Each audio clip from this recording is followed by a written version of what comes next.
الشيطان اللعين الرجيم بسم الله الرحمن الرحيم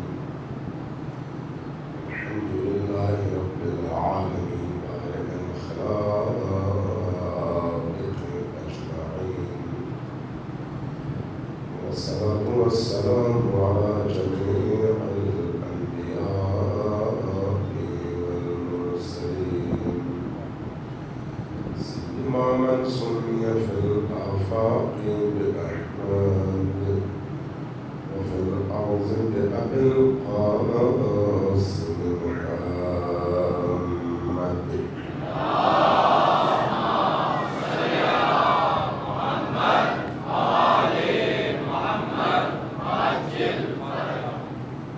والصلاة والسلام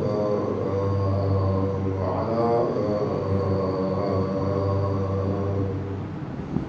أولادها الطيبين الطاهرين المعصومين الميامين واللعنة الدائمة على أعدائهم أجمعين من يوم عداوتهم إلى قيام يوم الدين أما بعد فقد قال رسول الله صلى الله عليه وآله وسلم إن لقتل الحسين حرارة في قلوب المؤمنين لا تبرد أبدا صلاة الله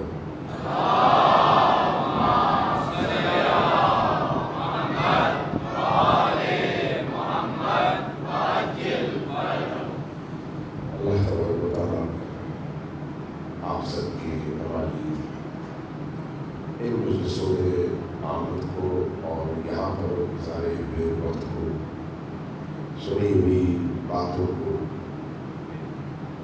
ہماری نجات کا ذریعہ قرار دے کر ان مجالس کے نتیجے میں ہمیں حسینی بننے کی توفیق عطا فرمائے۔ عزیزان امام حسین علیہ السلام کا تعلق صرف ہمارے عقیدے سے نہیں ہے بلکہ ہمارے دل سے ہے۔ یہ جو دل والا معاملہ ہے یہ بڑا عجیب ہے۔ جب تک کسی چیز پر آپ کا دل نہ آئے، چاہے آپ کی عقل تسلیم بھی کرتی ہو، چاہے آپ کا ذہن اس کو قبول بھی کرتا ہو، وہ آپ کی روح میں نہیں اتر پاتی چیز۔ اور جب دل آ جائے تو پھر ساری دنیا ایک طرف ہو جائے، آپ اس کو کبھی چھوڑ نہیں سکتے، اس لیے کہ آپ کے دل کا رشتہ اس چیز سے جڑ جاتا ہے۔ دل کا جو رشتہ ہے وہ بڑا جذباتی رشتہ ہے، گرم رشتہ ہے، اس کے اندر لہریں ہیں، اس کے اندر ایک تراکم ہے، اس کے اندر ایک آگ ہے، اس کے اندر حرارت ہے، گرمی ہے۔ نبی پاک صلی اللہ علیہ وآلہ وسلم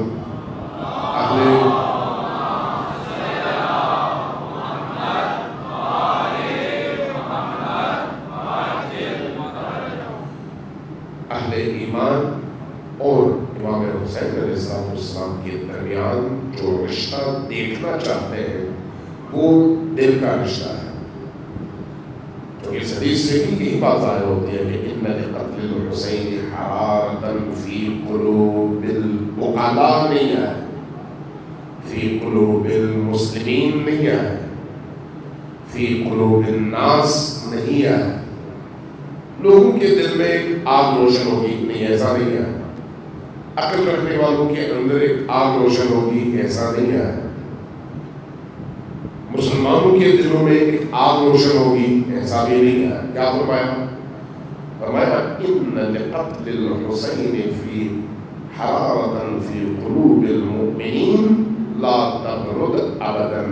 جس کے دل میں ایمان ہو اسی کے دل میں آتش حرارت حسینی پیدا ہوئی.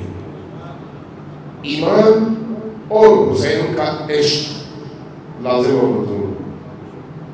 ایمان کا تعلق انسان کے باطنی یقین اور باور سے ہے.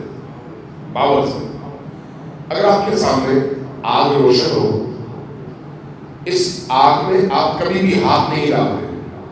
کیوں؟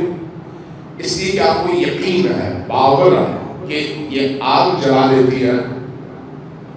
آپ کے سامنے گلاس میں پانی ہو، دودھ ہو اور اس میں زہر ملا ہو، آپ کو معلوم ہو کہ اس میں زہر ہے، تو آپ کبھی بھی وہ اپنے لب سے نہیں ملاتے اور اس کو پیتے نہیں ہیں. کیوں؟ اس لیے کہ آپ کو یقین ہے کہ یہ زہر ہے اور آپ کے لیے نقصان دہ ہے. لیکن گناہ ہم کرتے ہیں، ہمیں پتہ ہے کہ یہ گناہ زہر ہے، لیکن اس کے باوجود کرتے ہیں. نافرمانی ہم کرتے ہیں باوجود اس کے کہ ہم جانتے ہیں کہ نافرمانی آتش جہنم ہے، لیکن ہم کرتے ہیں. کیوں؟ علم ہے، لیکن وہ جو ایمان ہے وہ نہیں ہے. علم ہے، علم اور چیز ہے، ایمان اور چیز ہے. علم کا تعلق انسان کی فکر، سوچ اور عقل کے ساتھ ہے. ایمان کا تعلق دل کے باور کے ساتھ ہے، دل کے یقین کے ساتھ ہے. اس لیے اہل البیت علیہ السلام کی یہ جو مودت اور محبت ہے، اور خصوصاً امام حسین علیہ السلام کا عشق ہے، اس کا تعلق دل کے ساتھ ہے. اس لیے اقبال نے کہا تھا کہ اچھا ہے دل کے پاس رہے پاسبان عقل، یا بعض نسخوں میں اچھا ہے دل کے ساتھ رہے پاسبان عقل، لیکن کبھی کبھی اسے تنہا بھی چھوڑ دو. بے خطر کود پڑا آتش نمرود میں عشق، عقل ہے محو تماشائے لبے بام ابھی. کیا مطلب ہے سر؟ جب آپ عقل کے ذریعے سوچتے ہیں، البتہ عقل کی نفی نہیں ہو رہی یہاں پر، کیفیتیں الگ الگ ہیں. عقل ہمیشہ سود و زیان کی بات کرتی ہے، عقل ہمیشہ نفع اور نقصان کی بات کرتی ہے، لیکن عشق انسان کو کودنے کے لیے آمادہ کرتا ہے. اس لیے جس عشق کے ساتھ عقل شامل ہو، ایسا انسان معراج تک پہنچتا ہے.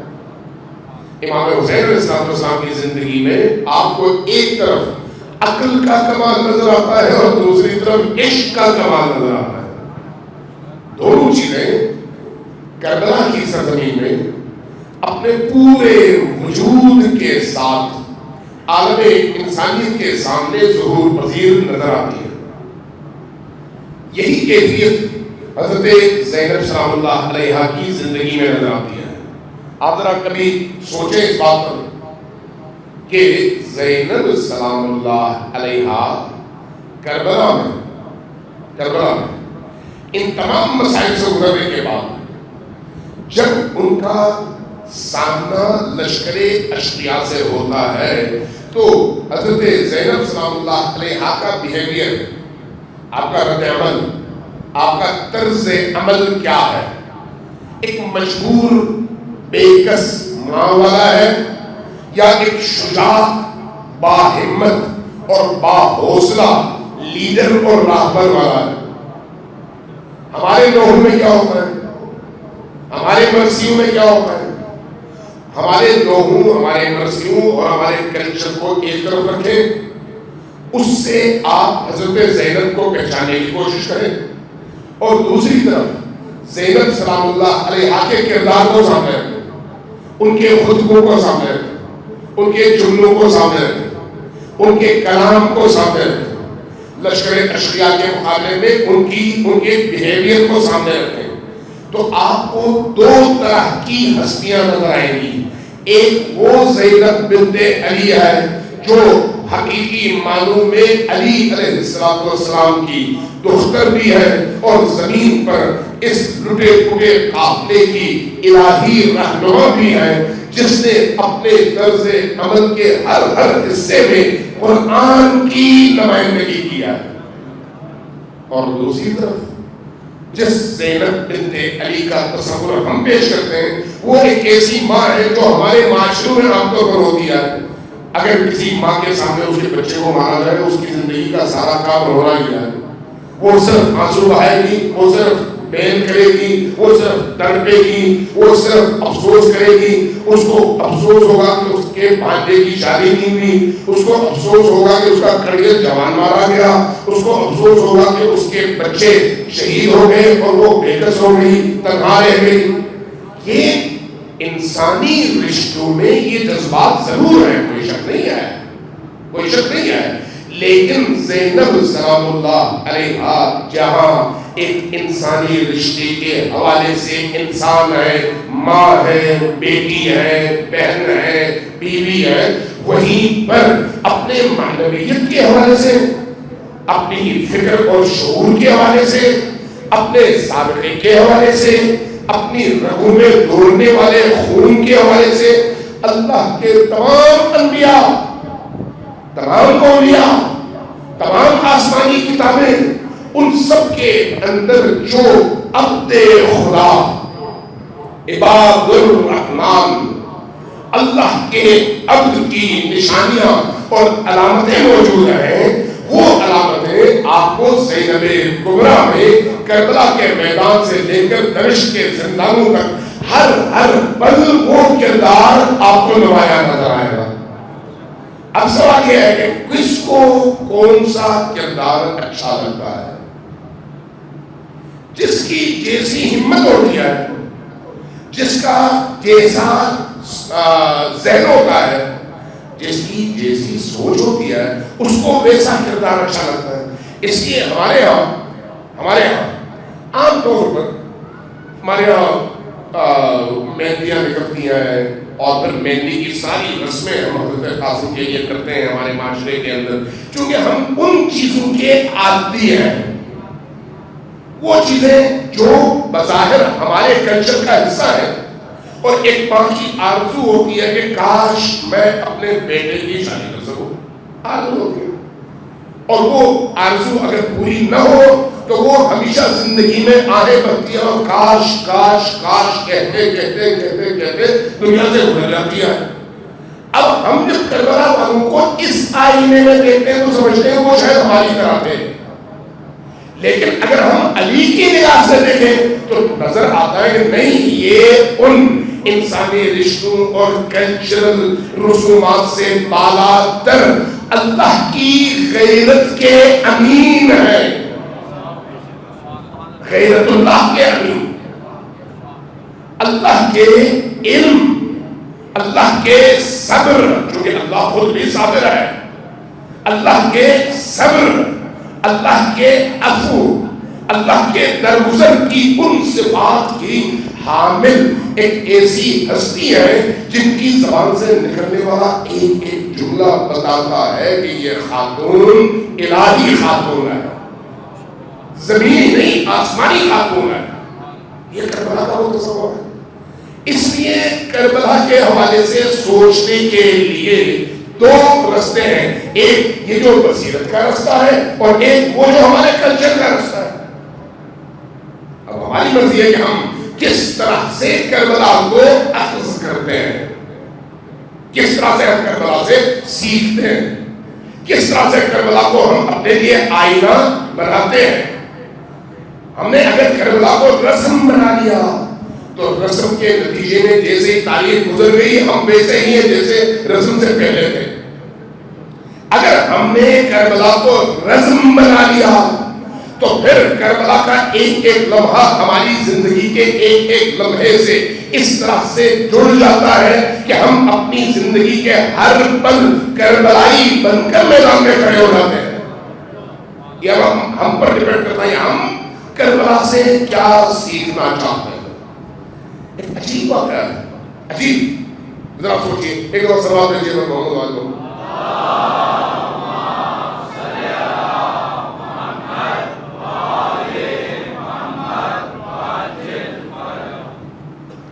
کیا یہ عجیب نہیں ہے کہ ہم اہل البیت کی مظلومیت، البتہ اس میں ذہن میں رکھیں کہ اس میں کوئی شک نہیں ہے کہ اہل البیت کی مظلومیت کائنات کی سب سے بڑی مظلومیت، اس میں کوئی دوسری رائے نہیں ہے، لیکن اس مظلومیت کے اندر ذلت نہیں ہے. جو اصل بات ہے وہ یہ ہے، اس کے اندر تحقیر نفس نہیں ہے. جو سمجھنے کی بات ہے وہ یہ ہے، اس کے اندر احساس شکستگی نہیں ہے. جو سمجھنے والی بات ہے وہ یہ ہے، اس کے اندر پسپائی نہیں ہے. جو قابل ادراک بات ہے وہ یہ ہے، اس کے اندر ایک ماں کے جذبات ضرور ہیں، لیکن انہی جذبات کے اندر ایک باپ کے جذبات ضرور ہیں، لیکن انہی جذبات کے ساتھ ایک بھائی کے جذبات ضرور ہیں، لیکن انہی جذبات کے ساتھ حریت بھی ہے، شجاعت بھی ہے، سربلندی بھی ہے، عزت نفس بھی ہے، للکار بھی ہے، غلبہ بھی ہے، اور خالی ہاتھ اپنے سے ہزاروں گنا بڑے دشمن کے مقابلے میں انتہا درجے کا حوصلہ بھی ہے. سوال یہ ہے کہ ہمارے ذاکر ہمارے خطبہ کون سا رخ پیش کرتے ہیں، ہم کس رخ کو پسند کرتے ہیں. جب میں نے یہ سوچا تھا کہ مکتبہ کربلا کو تربیتی حوالے سے تربیت رحمانی کے مظہر کے طور پر دیکھوں کہ وہ کیا تربیت ہے، تو اس سے مجھ پر خود بڑے راز کھلتے ہیں. آپ نے انداز کہ جب مسائل کی باری آئی گی تب ہم بات کریں گے اس پر، لیکن حضرت قاسم کا حوصلہ ایک 10 12 13 سال کے نوجوان کا حوصلہ کربلا میں دیکھیں، وہ باشعور حوصلہ ہے، باشعور شعور والا حوصلہ.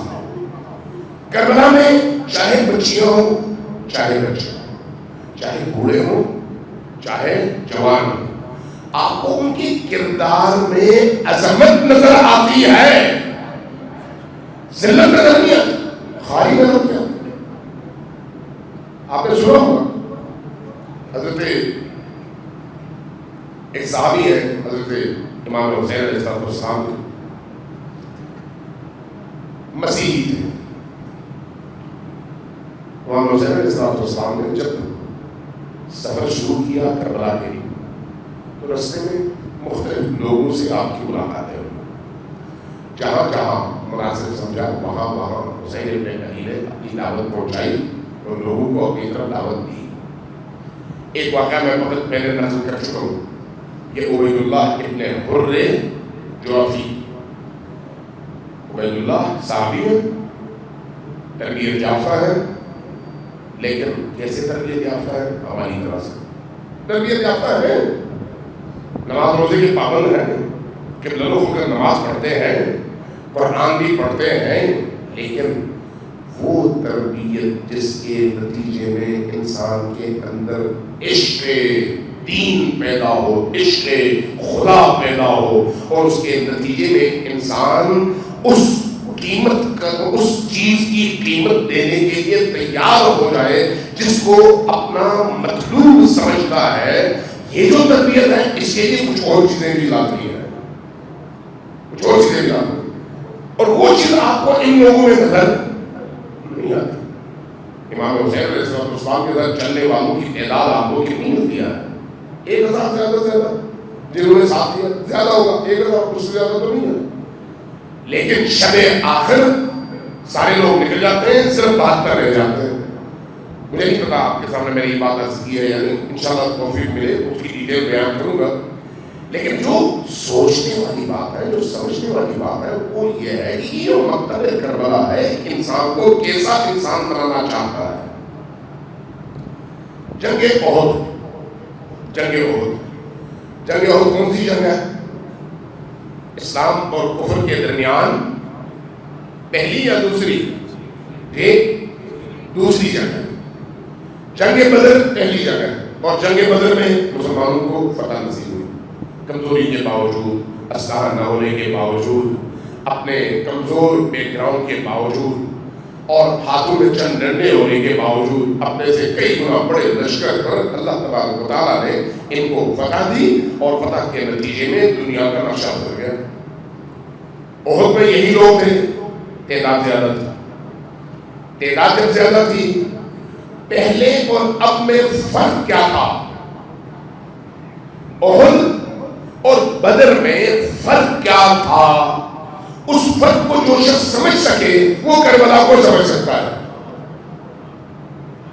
جب بدر کی جنگ تھی، اس 313 کے لشکر کو یہ پتا تھا کہ ہم مجبور ہیں، کمزور ہیں، اللہ کے دین کی سربلندی کے لیے نکلے ہیں۔ اب ہمیں پیسہ نہیں ملتا، دولت نہیں ملتی، مال غنیمت نہیں ملتی، ہم نے دین بچانا ہے، دین کو نسلوں تک پہنچانا ہے۔ اس کے لیے ہم سے کئی گنا بڑا لشکر سامنے موجود ہے۔ ہمارے پاس 2 اونٹ ہیں، 4 گھوڑے ہیں، 11-12 تلواریں ہیں اور باقی ڈنڈے ہیں، بس ٹوٹل یہی۔ اعتماد کس پر ہے؟ اللہ پر۔ اعتماد کس پر ہے؟ رسول اللہ پر۔ اعتماد کس پر ہے؟ اللہ کی نصرت پر، اپنے آپ پر نہیں۔ لالچ بھی نہیں ہے، شوق بھی نہیں ہے، دنیا کی طلب بھی نہیں ہے، اگر ہے تو صرف یہ کہ اللہ کسی طرح سے جام شہادت نوش کرنے کی توفیق دے۔ یعنی ہتھیلی پر جان لے کر نکلے ہوئے لوگ ہیں۔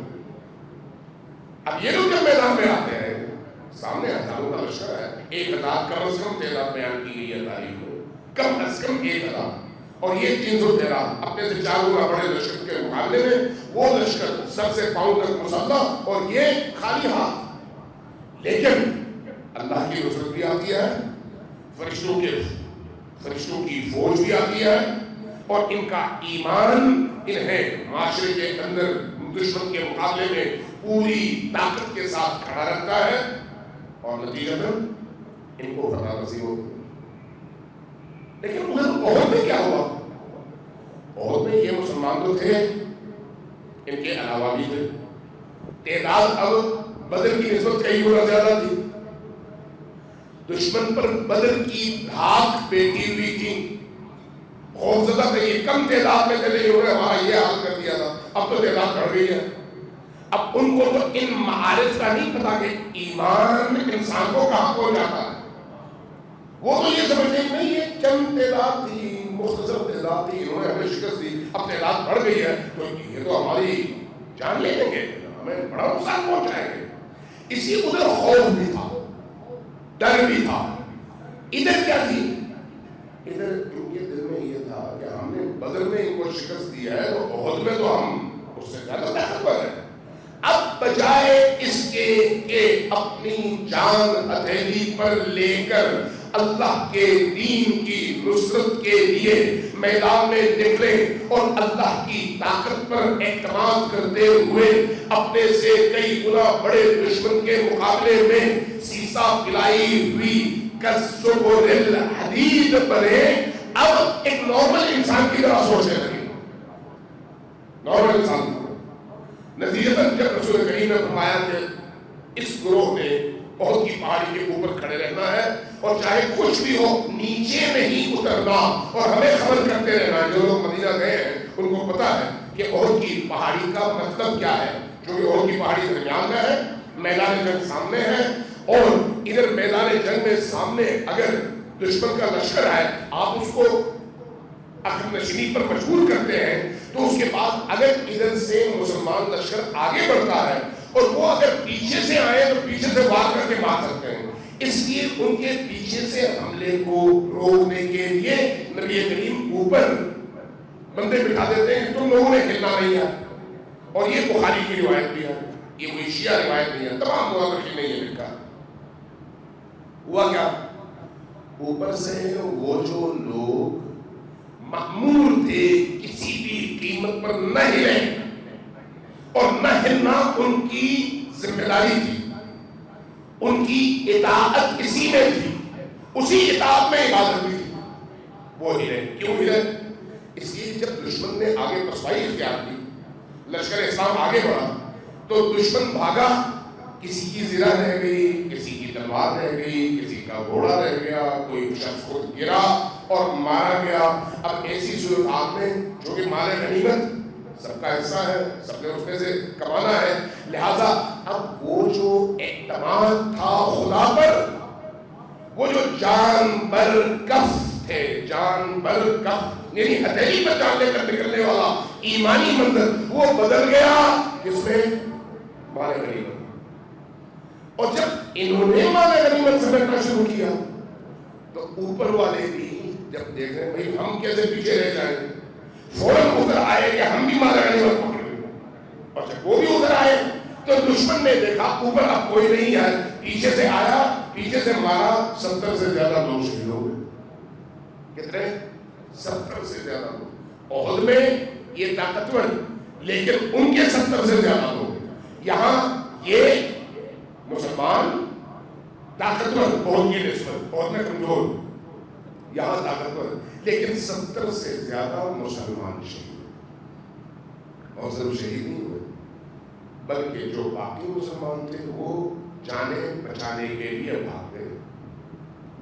اور یہ بھی ظاہر شیعہ روایت نہیں ہے، تمام مورخین نے لکھا ہے، اور بخاری کی روایات بھی ہے اور مسلم کی روایات بھی ہیں، باقی تمام روایات کی کتابوں میں بھی ان کو بیان کیا گیا ہے۔ یہاں تک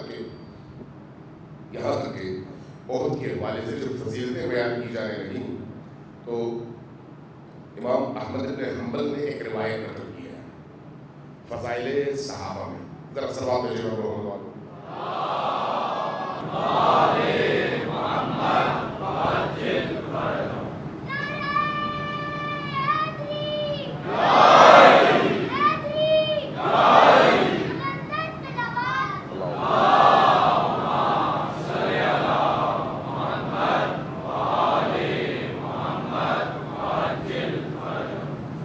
روایت بڑی عجیب نقل کی ہے انہوں نے، جو کہ کتاب فضائل صحابہ ہے، یعنی صحابہ اکرام کی فضیلتوں کو انہوں نے نقل کیا۔ تو اس میں تمام صحابہ کا تذکرہ ہے، امیر المومنین کا بھی تذکرہ ہے، امام حسین کا بھی تذکرہ ہے، امام حسن کا بھی تذکرہ ہے، باقی تمام نبی کریم کے اصحاب کا بھی تذکرہ ہے۔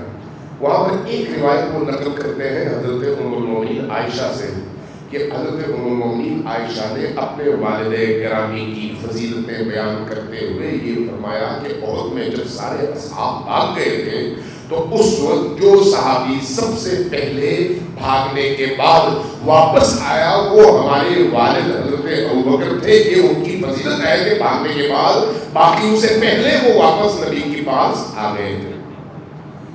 لیکن جب امیر المومنین کی فضیلت بیان ہوگی تو پتہ چلے گا کہ سب بھاگے لیکن علی اسی طرح سے کھڑے رہے اور آخری وقت تک کھڑے رہے اور نبی کے محافظ بن کر کھڑے رہے۔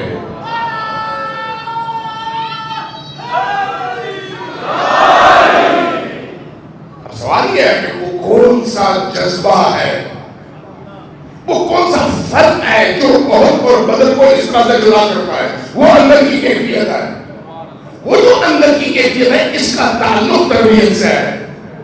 کربلا اس اندر کی روح کو پاکیزہ کر کے آپ کے اندر جوان مردی اور آپ کے اندر مردانہ پن اور شجاعت اور حریت پیدا کرنے والا وہ مکتب ہے جس کی مثال تاریخ میں نہیں ہے۔ فرق یہ ہے، اس لیے آپ دیکھیں اب ایک اور ہم جو عام طور پر کربلا والوں کے حوالے سے ہمارا ایک معاشرے کی بات کروں، جو ایک تصور ہے، اس تصور کو سامنے رکھتے ہوئے میں یہ عرض کروں گا۔ احد میں 3 بندے شہید ہوئے، 3 بندے۔ عمر ابن جموح، اس کی بیگم مدینہ میں تھی، غالباً ام نصیبہ، جہاں تک مجھے یاد پڑتا ہے، بہت پہلے میں پڑھا تھا، ام نصیبہ غالباً ان کا نام ہے۔ ان کے شوہر، ان کے بھائی اور ان کا بیٹا جنگ میں شہید ہونے کے خواہش مند ہیں۔ رسول کریم صلی اللہ علیہ وسلم اعلان کرتے ہیں بہت کے لیے سب نکلو، سب تیار ہوتے ہیں، یہ 3 بھی نکل آتے ہیں۔ ان کا شوہر، ام نصیبہ کا شوہر جو ہے وہ پاؤں سے لنگڑے ہیں تھوڑا سا، یعنی پاؤں جو ہے صحیح طور پر کام نہیں کرتا. اب ولیس علی الاعرج حرج، قرآن کریم کہتا ہے جو اس طرح سے معذور ہوں ان پر کوئی پابندی نہیں ہے، وہ جنگ میں نہیں جتنا چاہیں، وہ گھر میں بیٹھے. لیکن ان کے اندر عشق، ان کے اندر شہادت کا جذبہ، ان کے اندر حریت فکر، ان کے اندر اللہ کی راہ میں رسول کے ساتھ قتل ہو جانے کے لیے آگ اتنی تیز ہے کہ آگے رسول اللہ کی بارگاہ میں اپنی پیشانی رکھتے ہیں، یا رسول اللہ میں نے ہر صورت پہ جانا ہے، آپ نے اجازت دیں. یہ کون ہے؟ غیر معصوم، معصوم نہیں ہے، رسول اللہ کے صحابی ہیں. رسول اللہ کی اس کے اس عشق کو دیکھ کر فرماتے ہیں کہ ٹھیک ہے آ جاؤ. فرماتے ہیں پھر آپ دعا کیجئے میں احد سے واپس نہ آؤں. کیا مطلب؟ میں اپنی جان دینا چاہتا ہوں. رسول اللہ دعا فرماتے ہیں یہ تینوں نکل آتے ہیں جنگ میں، یہ تینوں کام آ جاتے ہیں، تینوں شہید ہو جاتے ہیں. ام نصیبہ کا بیٹا بھی، شوہر بھی اور بھائی بھی. معصوم تو نہیں ہے، علی کا خون تو نہیں ہے، لیکن تربیت ہے. میں جو بات سمجھانا چاہ رہا ہوں اس نتیجے میں بعد میں لے کے جاؤں گا. ذرا سوچئے کہ دین انسان کو کہاں دیکھنا چاہتا ہے، کہاں پہنچانا چاہتا ہے، اور اس کے لیے دین کا رستہ کیا ہے؟ تربیت. یہ ام نصیبہ گھر سے نکلتی ہے، جو کہ مدینہ میں خبر آتی ہے کہ رسول اللہ قتل ہو گئے ہیں اور لشکر اسلام کو شکست ہو گئی ہے. ام نصیبہ اپنے اونٹ پر بیٹھ کر نکل آتی ہے. رستے میں خواتین احد کے میدان سے شہر آ رہی ہیں. آپ میں جو لوگ حج پہ گئے ہیں ان کو معلوم ہے کہ رسول اللہ کے حرم سے احد کا فاصلہ تقریباً 8 کلومیٹر کا ہے. اس لیے آسانی کے ساتھ جا اور آ سکتے تھے. یہ خاتون احد کی طرف جا رہی ہے اور احد سے کچھ خواتین واپس آ رہی ہیں. آمنا سامنا ہوتا ہے، پوچھتی ہے کہ احد کی کیا خبر ہے. تو وہ خواتین جو ادھر سے آ رہی ہیں ذرا اور سے سنیں، جواب میں کہتے ہیں تمہارا شوہر، تمہارا بھائی اور تمہارا بیٹا تینوں شہید ہو گئے. کیا خبر دیتی ہے؟ تمہارا بھائی، تمہارا شوہر، تمہارا بیٹا تینوں شہید ہو گئے. جیسے ہی بات سنتی ہے یہ خاتون سر اٹھاتی ہے اور کہتی ہے میں نے اپنے شوہر، بھائی اور بیٹے کا نہیں پوچھا، مجھے نبی کریم کا بتاؤ کہ ان کا کیا حال ہے. یہ کیا ہے؟ تربیت، حوصلہ، ہمت، بلند نظری، ذلت سے دوری. ذلت سے دوری، یہ جو ذلت سے دوری ہے یہ اسلام کی تربیت کا نتیجہ ہے. اب یہ خاتون آتی ہے میدان جنگ میں، اونٹنی کو لے کر اپنے اونٹ پر سوار ہو کے میدان جنگ میں آتی ہے. رسول کریم تک پہنچ گئے، دیکھتی ہے رسول کریم جیسے ہی ان کو دیکھتے ہیں خوش ہوتے ہیں، ایک شجاع خاتون آئی ہے. فرماتے ہیں کہ ام نصیبہ وہ جو فرد جا رہا ہے یہ تمہارے شوہر اور بھائی کا قاتل ہے. ام نصیبہ کوئی ٹوٹی ہوئی تلوار لے کر جاتی ہے اور اس پر حملہ آور ہوتی ہے. اور اس کے بعد جب جنگ ختم ہوئی اب یہاں سے اپنے ان شہداء کو لے کر اونٹ پر لادتی ہیں، اونٹ پر لادتی ہیں اور خود زمین پر اور اونٹ کی مہار لے کر جنگ کے اس میدان سے باہر نکلتی ہیں. جیسے ہی باہر نکلتی ہے اونٹ آگے چلنے سے انکار کر دیتا ہے. پریشان ہوتی ہے، بڑا دھکا دیتی ہے، بڑا کھینچتی ہے، اونٹ آگے نہیں جاتا، واپس لوٹتی ہے. نبی کریم کی بات ہے یا رسول اللہ یہ اونٹ یہاں سے آگے جانے سے انکاری ہے، نہیں جا رہا، اس میدان کے اندر جہاں لے جاؤ جاتا ہے لیکن باہر نہیں کرتا. فرماتے ہیں تمہارے شوہر نے گھر سے نکلتے ہوئے کیا دعا مانگی تھی؟ جواب ملتا ہے یا رسول اللہ اس نے دعا مانگی تھی کہ مجھے احد سے گھر واپس آنا نصیب نہ ہو.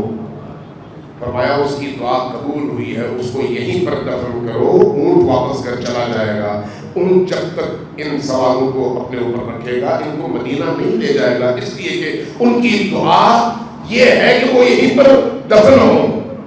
لہذا ان کو اٹھایا جاتا ہے اور دفن کر دیا جاتا ہے. پھر اس کے بعد ام نصیبہ واپس شہر جاتی ہے مدینہ اور اپنے گھر. معصوم تھی نہیں، علی کی بیٹی تھی، کیا نبی کریم کا خون اس کے اندر تھا؟ نہیں. وہ کون سی چیز تھی جس نے اس خاتون کو اتنا حوصلہ دیا تھا؟ وہ نبی کی تربیت ہے، وہ قرآن کا سایہ اور قرآن کی تربیت ہے. اسلام ایسے لوگوں کی تربیت کرتا ہے. کربلا اس تربیت گاہ کا نام ہے. اب اس کے مقابلے میں یہ ام نصیبہ کی معصوم نہیں ہے. ادھر جب ہم کربلا کی مخدرات کی تصویر کشی کرتے ہیں تو وہ تصویر کشی کیسے ہوتی ہے؟ بعض لوگ اپنی جہالت کی وجہ سے حضرت زینب سلام اللہ علیہا یا باقی مخدرات عصمت و طہارت کا جو نام نقشہ پیش کرتے ہیں وہ تو عام مظلوم اردو سے زیادہ مظلوم اور زیادہ چھوٹا ہے. نہیں، زینب بہت اونچی ہے، زینب بہت بالا تر ہے. زینب ایک اور واقعہ نقل کرتا ہوں. کعب عیسائی اور لشکر حسین میں شامل ہے. کہاں سے آئے؟ امام حسین علیہ السلام نے جب رخ کیا کربلا کا، رستے میں مختلف لوگوں سے ملتے رہے، قریب آتے رہے. ایک جگہ دیکھا ایک جھونپڑا پڑاؤ ڈالا ہوا تھا، وہاں پر پہنچا، دیکھا ایک خاتون ہے، بوڑھی خاتون. توجہ ہے آپ کی؟ توجہ ہے یا نیند آ رہی ہے؟ جن کو نیند نہیں آ رہی وہ ذرا اونچی آواز سے سلام بھیجو.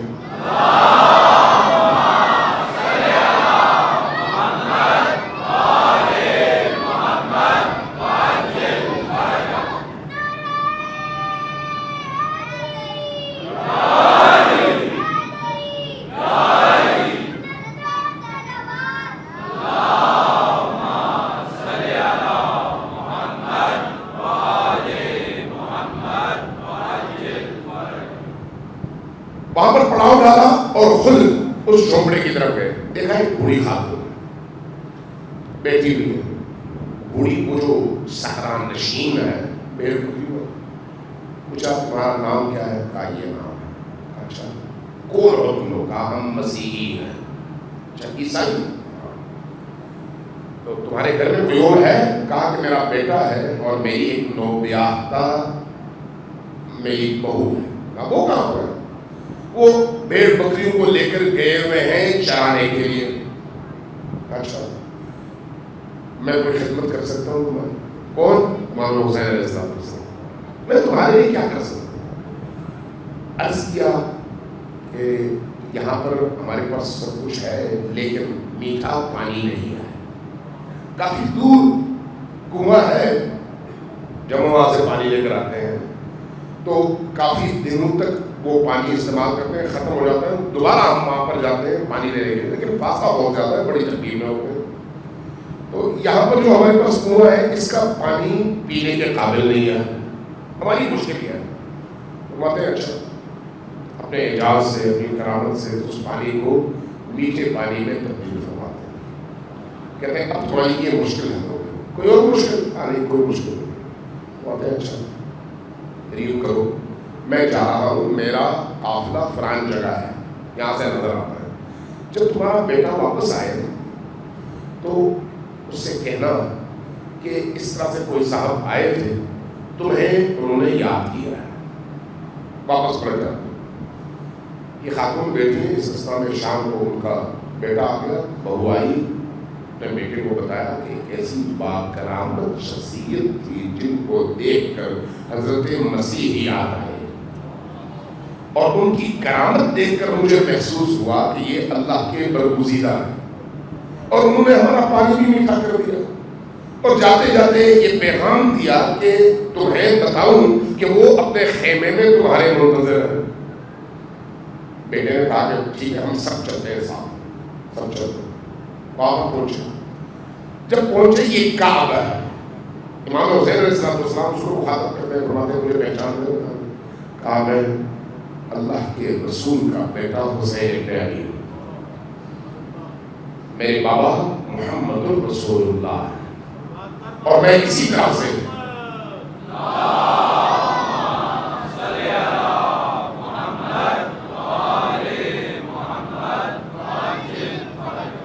میں نکلا ہوں تاکہ ظلم کا مقابلہ کر سکوں. تاکہ معاشرے میں عدل قائم کر سکوں، تاکہ انسان کو انسان کی غلامی سے نکال سکوں۔ تو میں اس لیے جب تمہاری طرف آیا، میں نے سنا تو میں نے کہا تمہیں بھی میں دعوت دے دوں۔ وہ جوان فوراً جھکا، قدموں کو چھوا، بوسہ دیا، کہا کہ مجھے کلمہ پڑھائیے، میں مسلمان ہو جاتا ہوں۔ کلمہ پڑھا، بیوی نے دیکھا، بیوی نے بھی کلمہ پڑھ لیا، ماں نے دیکھا، ماں نے بھی کلمہ پڑھ لیا۔ کلمہ پڑھنے کے بعد کہا یا رسول اللہ اب ہمیں دین سکھائیے۔ دین سیکھا، جو حرام حلال اور واجبات وہ سیکھ لی۔ کہ اب ہم آپ کے قافلے کے ساتھ چلیں گے، آپ کے مدافع ہوں گے۔ وہ جو لاکھوں صحابہ تھے وہ نہیں آئے، جو نمازی تھے، روزے دار تھے، حاجی تھے، قرآن کے حافظ تھے، قرآن کے قاری تھے، لیکن یہ عیسائی آیا، مسیحی آیا، کلمہ بھی پڑھا، مسلمان بھی ہوا اور ساتھ کھڑا بھی ہو گیا، اس لیے کہ دل پاک تھا۔ آیا، ساتھ میں چل پڑے، آگے گئے، کربلا تک پہنچے۔ تب تک امام حسین کی معیت اور ہمراہی میں دیکھا کہ حسین کون ہے۔ ماں نے بھی دیکھا، بیوی نے بھی دیکھا اور خود اسے بھی دیکھا۔ عاشور کا دن ہے، قربانی کا وقت ہے۔ قربانی کے اس وقت پہ عاشور کے دن یہی کام آیا، جب رسول اللہ مجھے اجازت دیں کہ میں جامع شہادت پہنچ رہا ہوں۔ فرمایا کہ تم ابھی تازہ مسلمان ہو۔ رکو، کہا یا رسول اللہ تازہ اور پرانے مسلمان میں فرق ہے شہادت کے حوالے سے؟ مجھے شہادت چاہیے، میں آپ کے قدموں میں اپنی جان دینا چاہتا ہوں۔ اب جو بادیہ نشین عرب ہیں ان کا لباس بتاتا تھا کہ یہ غریب لوگ ہیں، پھٹے ہوئے کپڑے، الجھے ہوئے بال، صحرا نشین زندگی۔ ایک بندہ شہر سے نکلتا ہے اس کی حالت اور ہوتی ہے، بادیہ نشین ہوتا ہے اس کی حالت اور ہوتی ہے۔ جب یہ میدان میں گیا تو لشکر اشیاء نے اس کو جب دیکھا تو کہا کہ تم کہاں آئے ہو بھائی، واپس چلے جاؤ۔ کہا نہیں، میں اپنے مولا پر جان قربان کرنے آیا ہوں، آؤ مجھ سے لڑو، میں تم سے لڑوں گا۔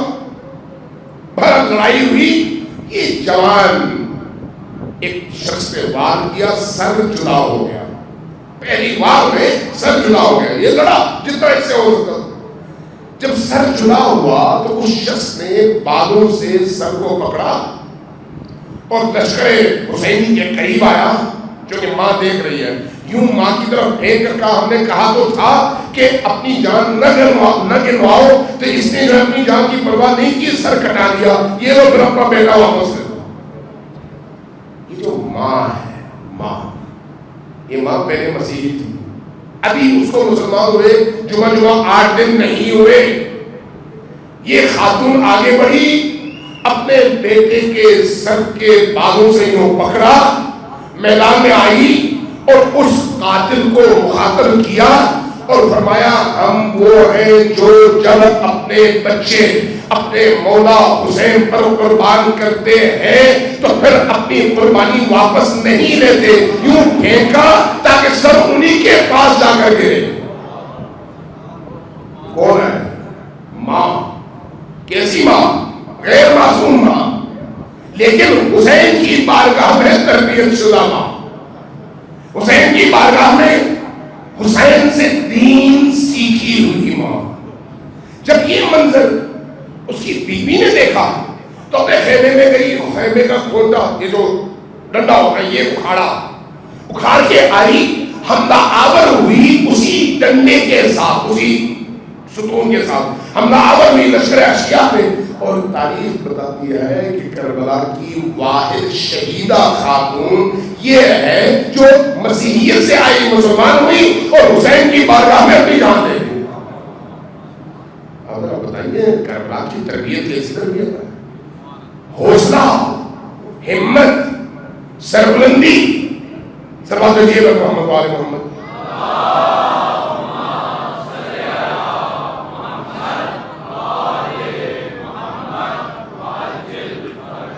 عزیزان کرام، یہ جو ہماری مجلسیں ہیں یہ کس لیے ہے؟ اسی تربیتی روح کو عزاداروں کے اندر منتقل کرنے کے لیے۔ اگر وہ ہم نہ کر سکیں ان مجالس کے ذریعے سے تو پھر ان مجالس کی جو اصل روح ہے اس تک ہم پہنچ نہیں پائے. روح حاصل کرنے کی ضرورت ہے. اس لیے یہ یاد رکھیے, یہ ممبر, یہ جو مجالس ہے, یہ جو نوحہ خوانی ہے, یہ جو ماتم ہے, یہ جو جلوس ہے, ان سب کے اندر حسینی روح کا زندہ کیا جانا ضروری ہے. اس لیے خطیب بھی اس کو بلائیں جو آپ کو حسین کی حسینیت سے آشنا کر سکے.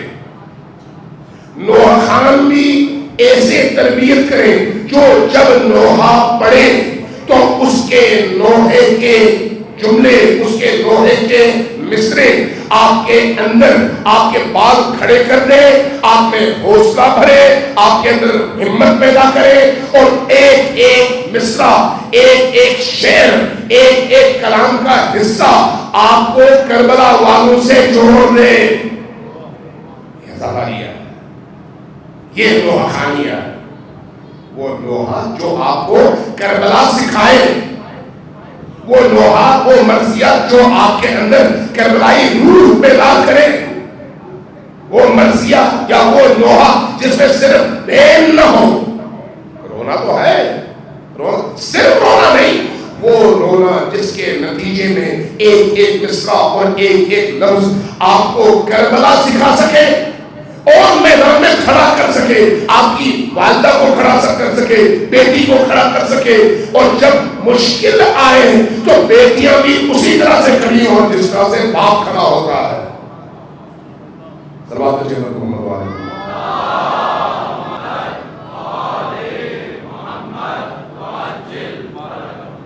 لہذا یہ جو عزاداری ہے یہ ایک باہدف عزاداری ہے. حضرت زینب سلام اللہ علیہ نے جب اس کی بنیاد رکھی تو اسی لیے رکھی. یہ جو ہم کہتے ہیں نا کہ کسی شاعر نے کہا تھا کہ کربلا در کربلا میمر اگر زینب نہ بود, اگر زینب نہ ہوتی تو کربلا ہی میں مر چکی ہوتی اور کربلا کو موت آ گئی ہوتی. یہ جو کربلا کو زندہ کیا, کس نے زندہ کیا؟ زینب سلام اللہ علیہ. کیسے زندہ کیا؟ اپنے حوصلے کی وجہ سے, اپنی ہمت کی وجہ سے. ہر ذہن کو جھنجھوڑا, ہر شخص کے اندر انتقامی جذبات بھرا, ہر شخص تک جہاں مظلومیت پہنچائی وہیں پر عزت کا پیغام بھی پہنچایا.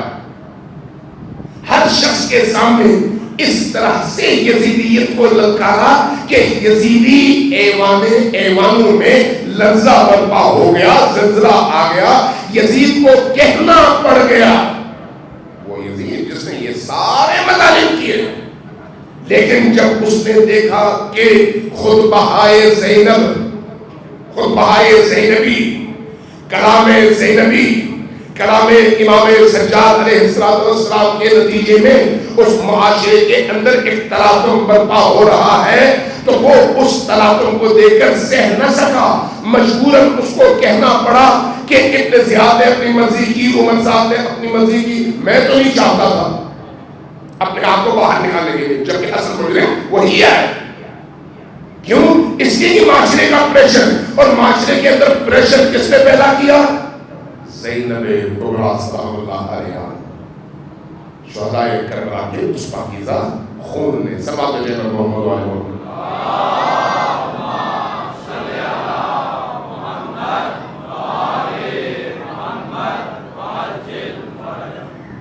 اب امام حسین علیہ السلام کی طرف آئے. امام حسین علیہ السلام اس حوالے سے ہمارے لیے رہنما اصول فراہم کرتے ہیں. رہنما اصول, وہ اصول کیا ہے؟ وہ بتاتے ہیں کہ تمام انسانوں کو ایک طرح سے ٹریٹ نہ کرو, سارے ایک طرح کے نہیں ہیں. کسی کی ہمت کم ہے, کسی کی زیادہ ہے, کسی کا حوصلہ کم ہے, کسی کا زیادہ ہے, کسی کا دین اس کی دنیا میں ہے, کسی کی دنیا اس کے دین میں ہے. بڑا فرق ہے انسانوں میں. تو ہم کیسے تمیز کریں؟ فرمایا کہ الناس عبید الدنیا, لوگ عبید عبد کا مسخر ہے, یعنی عبد سے چھوٹا, کمتر, بستر. الناس عبید الدنیا, لوگ دنیا کے پست غلام ہیں, عبید چھوٹے. وہ دین, اور دین کیا ہے؟ لَإِقٌ عَلَىٰ أَلْسِنَتِهِمْ، اور دین ان کے منہ میں جمع ہونے والے تھوک کی طرح سے. لَإِقٌ عَلَىٰ أَلْسِنَتِهِمْ، زبانی جمع سچ. بات کرنے پہ آئے تو سب سے بڑے دین کے ٹھیکیدار ہو جائے. میدان عمل میں کھڑے ہونے کا وقت آئے تو 10 میل تک کہیں نام و نشان کی نظر نہ آئے. باتوں کے ٹھیکیدار اور میدان عمل کے مفرور. الناس عبید الدنیا والدین لائق علی السنتہم. جب پوچھو یہاں پر قربانی کی ضرورت ہے، میں بیوی بچہ ہے، غریب آدمی، نوکری جائے گی، میرا بزنس ختم ہو جائے گا، میں تو اس پورے محلے میں اکیلا ہوں، کیا کروں؟ اس طرح کی مجبوریاں تب بھی تھیں، آج بھی ہے. تب جنہوں نے ان مجبوریوں کا اظہار کیا قافلہ حسینی سے پیچھے رہ گئے. تو آج کیسے قافلہ حسینی میں شریک ہوں گے؟ قافلہ حسینی میں شریک ہونے کے لیے ان زنجیروں کا توڑنا ضروری ہے. ان زنجیروں کا توڑنا. فرمایا والدین لائق علی السنتہم، یہ کلام حسینی ہے. ان کے منہ میں جمع ہونے والے تو کی طرح سے تھی. ما درت معائشہم، جب تک ان کی معیشت چلے، جب تک ان کا کچن چلے، جب تک ان کی تنخواہ چلے، جب تک ان کا بینک بیلنس ٹھیک ہو، جب تک ان کا معاشرتی اسٹیٹس محفوظ ہو تو دین ٹھیک ہے. جب تک یہ سارا ہے تو بھائی میں بڑا دیندار ہوں، دین پر عمل کر رہا ہوں، میں بڑا متدین ہوں، پہلے سب کا نمازی بھی ہوں، افطاریاں بھی کرواتا ہوں، افطاریاں بھی دیتا ہوں، پہلے سب کا عزادار بھی ہوں، ماتمی بھی ہوں، سب کچھ ہوں. لیکن فَإِذَا مُحِسُّوا بِالْبَلَاءِ، جب بلا آئے، جب آزمائش آئے، جب مشکل آئے دین کی راہ میں، جب خطرہ ہو FIR کا، جب خطرہ ہو تھانے جانے کا، جب خطرہ ہو پولیس کے گھر پہنچنے کا. بھائی ہم شریف لوگ ہیں، ہمارے گھر پولیس آ جائے گی تو ہم بدنام ہو جائیں گے. آپ نے چوری کی ہے جو بدنام ہوں گے، آپ نے ڈاکہ ڈالا ہے جو بدنام ہوں گے. حسین کے نام پر پولیس کیا زلزلہ بھی آئے آپ کو تو فخر ہونا چاہیے، کیونکہ آپ کے پاس اگر کوئی اس طرح کا قدم آپ کے خلاف اٹھتا ہے اس جرم میں کہ آپ حسینی ہیں، تو یہ آپ کے لیے نشان حیدر کی طرح سے تمغہ ہے، ذلت نہیں ہے. ما درت معائشہم فَإِذَا مُحِسُّوا بِالْبَلَاءِ، جب بلا آتی ہے، جب آزمائش آتی ہے، جب کوئی مشکل پیش آتی ہے دین کی راہ میں، قلت دیانون، دیندار لوگ بہت کم رہ جاتے ہیں، بہت کم رہ جاتے ہیں. یہ انسانی معاشرے کی بات ہو رہی ہے.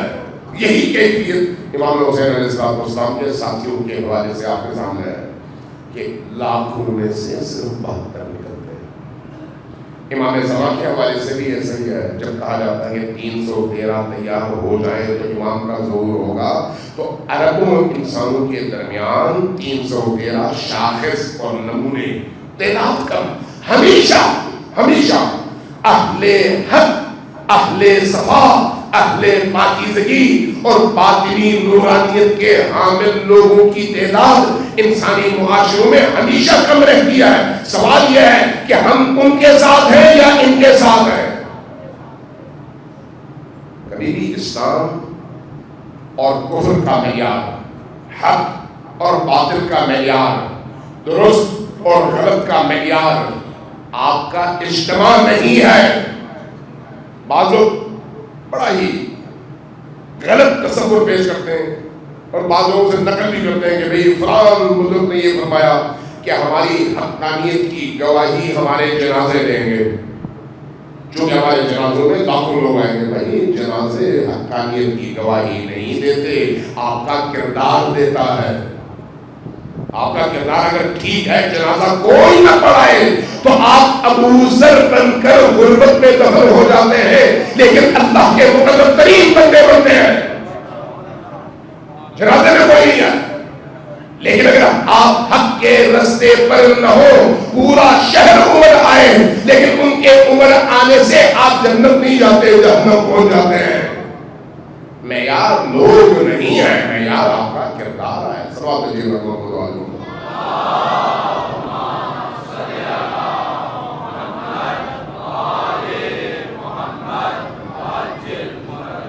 ایک دفعہ ذرا اونچی آواز سے دل کی گہرائیوں سے صلوات اللہ علیہ محمد۔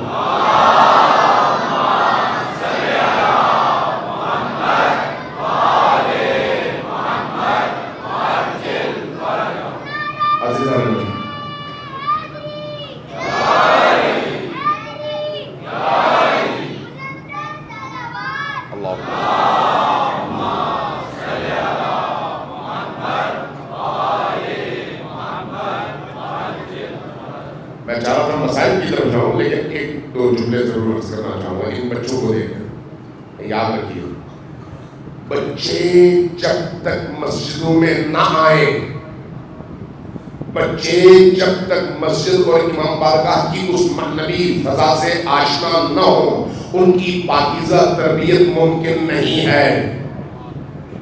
جب آئیں تو اس کو انفرادی عبادت سمجھ کر نہ آئیں، مسجد میں آئیں نماز کے لیے، بچوں کو لے کر آئیں، خواتین کو لے کر آئیں۔ کس نے کہا کہ نماز جماعت میں خواتین نہیں آ سکتی؟ کس نے کہا کہ نماز جمعہ میں خواتین نہیں آ سکتی، بچے نہیں آ سکتے؟ یہ بدعات میں سے ہے۔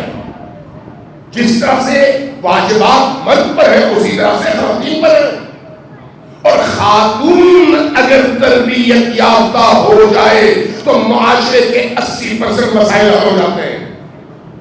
خاتون اگر تربیت یافتہ ہو جائے، اس لیے اپنی مسجدوں میں، اپنی امام بارگاہوں میں، جیسے اذان میں آپ آ رہے ہیں، جب آپ آ رہے ہیں خواتین کیوں نہ آئے؟ خواتین کو بھی لے آئے، بچیاں ہو، بیوی ہو، بہن ہو، ماں ہو، لائیں، ضرور لائیں، اور اسی طرح سے بچوں کو بھی لے کر آئے۔ جب عزاداری میں خواتین آ سکتی ہیں تو پھر نماز میں کیوں نہیں آ سکتی؟ وہاں پر بھی آئے، تاکہ ان کی تربیت اجتماعی ہو، دینی ہو، نبوی ہو، عربی ہو۔ خواتین کو ان تربیتی پروگراموں سے اور اجتماعات سے محروم کبھی بھی نہ رکھیں، نہ بچوں کو محروم رکھیں۔ بچے بعض اوقات شور مچاتے ہیں، ٹھیک ہے، بعض اوقات شرارت کرتے ہیں، ٹھیک ہے۔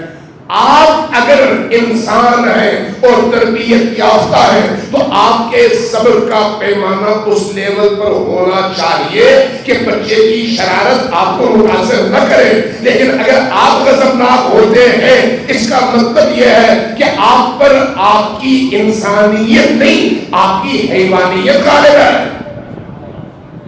اس لیے بچے کا نبی کریم کی اپنی سیرت دیکھ لیں،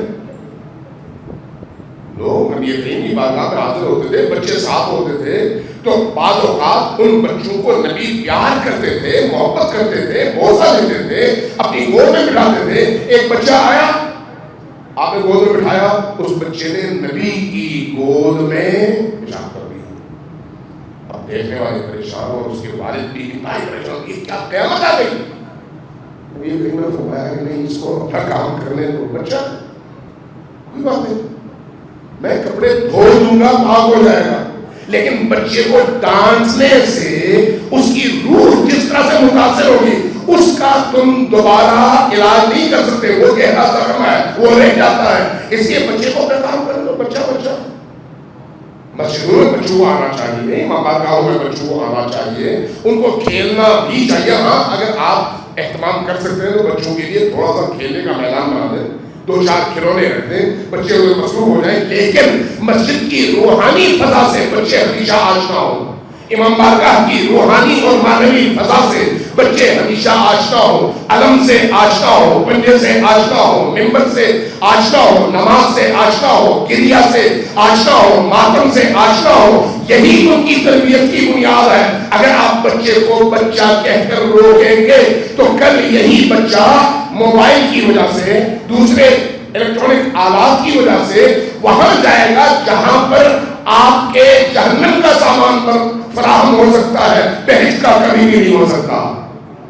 اس لیے بچوں کو اہمیت دیتے ہیں ان اجتماع، وہ آ جائیں، بیٹھیں، سنیں، شرارتیں کریں، کوئی بات نہیں، آپ برداشت اور تحمل کے لیول میں اضافہ کرے.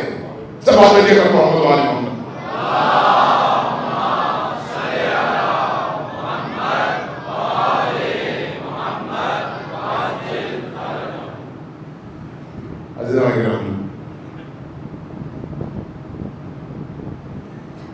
جیسے جیسے عاشور کی شب قریب آتی چلی جا رہی ہے، غم اور اندوہ میں اسی حساب سے اضافہ ہوتا چلا جا رہا ہے.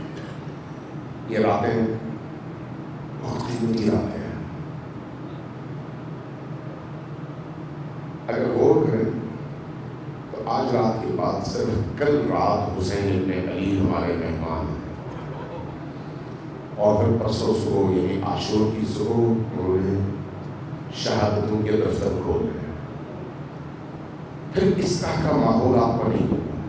یہ گریوں گزاری ختم ہو رہا ہے، آپ کا ماحول بدل رہا ہے. حسین ابن علی سے جڑنے کے لیے یہی رات ہے، لیکن جہاں یہ جڑنے کی رات ہے وہیں پر حزن اور مصیبت کی رات ہے. حسین ابن علی کے غم میں ڈوبنے کی راتیں بھی. آج عام طور پر کہا کہ دوستوں نے کہا کہ آج حضرت علی اکبر کے حوالے سے کچھ بات کی جائے. کون علی اکبر؟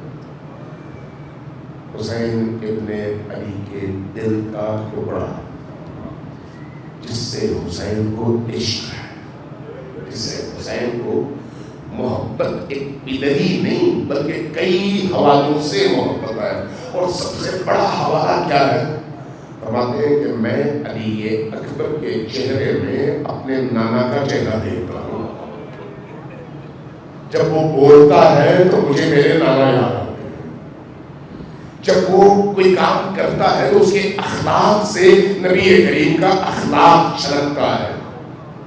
اس لیے فرمایا قد برز الیکم غلام اشبہ الناس برسول اللہ خلقا و خلقا و منطقا.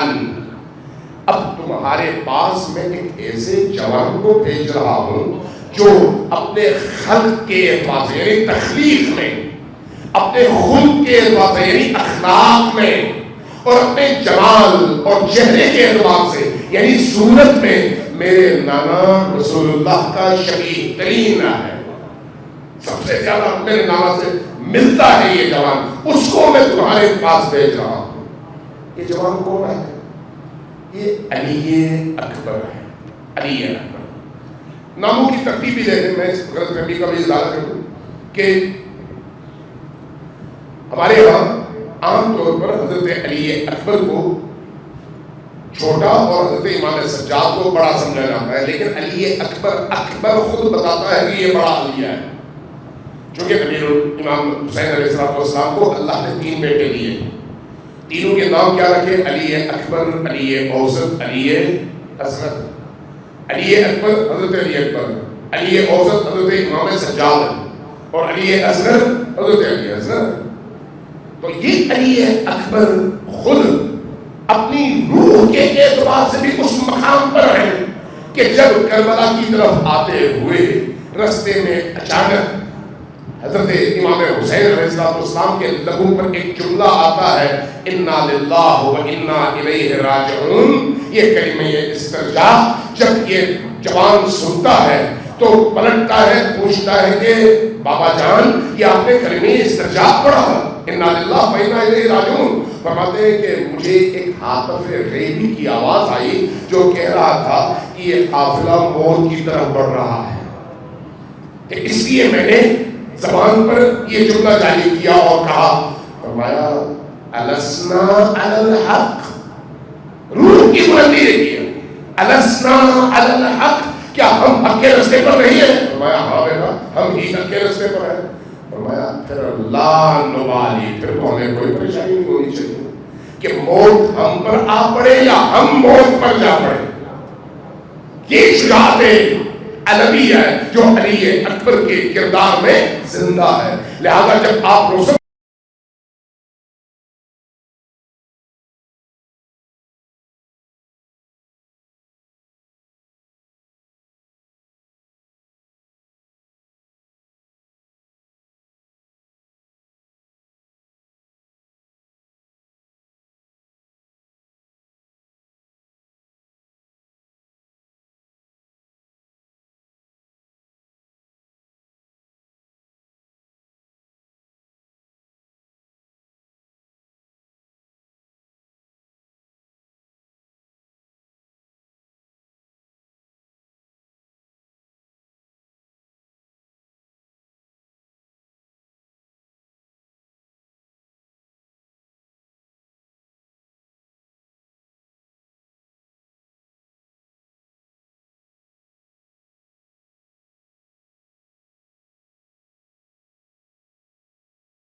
حسین علیہ السلام کے منہ میں یہ زبان گئی، تڑپ کر علی اکبر پیچھے ہوئے اور عرض کیا بابا جان آپ کی زبان تو مجھ سے بھی زیادہ خشک ہے۔ امام حسین علیہ السلام نے حوصلہ دیا، اپنی انگوٹھیاں اتاری، فرمایا کہ یہ اپنے منہ میں رکھ لو۔ لیکن جو عرفاء ہیں، اہل دل ہیں، وہ کہتے ہیں کہ نہیں، حسین ابن علی کی بارگاہ میں جب حضرت علی اکبر آئے تو اصل مقصد کوئی اور تھا۔ وہ کیا تھا؟ وہ اہل دل ہیں، وہ کہتے ہیں کہ جب کبھی علی اکبر میدان میں لڑتے تھے، چاروں طرف سے تیروں اور تلواروں کی بارش ہوتی تھی، تو امام حسین علیہ السلام اپنی نگاہ اعجاز سے ان تیروں کا رخ موڑ دیتے تھے اور امام حضرت علی اکبر بچ جاتے تھے۔ اب آئے ہیں یہ کہنے کے لیے کہ بابا جان میں تھک گیا ہوں، اب مجھے اجازت دیجیے کہ میں شہید ہو جاؤں۔ اس مرحلے پر آ کر حسین بن علی اجازت دیتے ہیں۔ بیٹا آگے جاتا ہے، لڑتا ہے، اور علی اکبر لڑ کے ایک دفعہ چونکہ علی اکبر کے سامنے کوئی ٹک نہیں سکتا، اس لیے چاروں طرف سے حملے ہوتے ہیں، تیروں کی بارش ہوتی ہے۔ ان تیروں کی بارش میں علی اکبر کا جسم خون سے تر ہو جاتا ہے۔ اس کیفیت میں آپ کے جسم کا خون بہتا ہے گھوڑے کے اوپر، گھوڑے کے سر پر، اور بہتے بہتے گھوڑے کی آنکھوں تک آ جاتا ہے۔ جب آنکھوں تک خون آتا ہے، گھوڑے کی آنکھیں بند ہو جاتی ہیں اور وہ لشکر اشقیاء کی طرف چلا جاتا ہے۔ جیسے ہی گھوڑا گزر جاتا ہے، بعض مورخین نے لکھا ہے کہ حسین ابن علی نے دیکھا کہ یہ جوان جیسے ہی گھوڑے کی پشت پر لشکر اشقیاء کی طرف گیا تو چاروں طرف سے تلواروں کی ایسی بارش ہوئی کہ فَقَطِّعُوهُ إِرْبًا إِرْبًا، آپ کے جسم کے ٹکڑے ہونے لگے۔ ایک وقت آیا فضائے کربلا علی اکبر کی آواز سے گونجی، بابا جان میں گر گیا ہوں، آئیے، میں دیکھ رہا ہوں کہ میرے جد رسول اللہ آئے ہیں، میں دیکھ رہا ہوں کہ آپ کی والدہ میری دادی حضرت زہرا سلام اللہ علیہ آئی ہیں، میں دیکھ رہا ہوں کہ میرے دادا علی مرتضیٰ آئے ہیں، آئیے مجھے سنبھالیے۔ حسین ابن علی آتے ہیں۔ اس واقعے کو، اس حدیث کو علامہ مجلسی نے بھی لکھا ہے اور شیخ صدوق نے بھی لکھا ہے، کہتے ہیں جب سرحانے پہنچے تو کیا دیکھا؟ حضرت زینب سلام اللہ علیہ پہلے سے پہنچی ہوئی ہے۔ جب زینب سلام اللہ علیہ کو دیکھا تو زینب سے فرمایا بے بہن زینب آپ خیمے میں چلے جائیے۔ جنہوں نے اس واقعے کو نقل کیا وجہ بیان کی۔ وجہ کیا ہے کہ زینب کو یہ خوف تھا کہ حسین کو اس بیٹے سے جتنی محبت ہے اگر اس کو اس عالم میں دیکھے تو ان کی روح نکل جائے گی، اس لیے ان کی توجہ ہٹانے کے لیے زینب خود تشریف لائی، اور جب حسین نے زینب کی طرف توجہ کی وہ چلی گئی۔ حسین ابن علی نے بیٹے کا سر اٹھایا، اپنی گود میں رکھا، لیکن کیا دیکھا؟ سینے پہ برچھی ہے اور برچھی میں کلیجہ ہے۔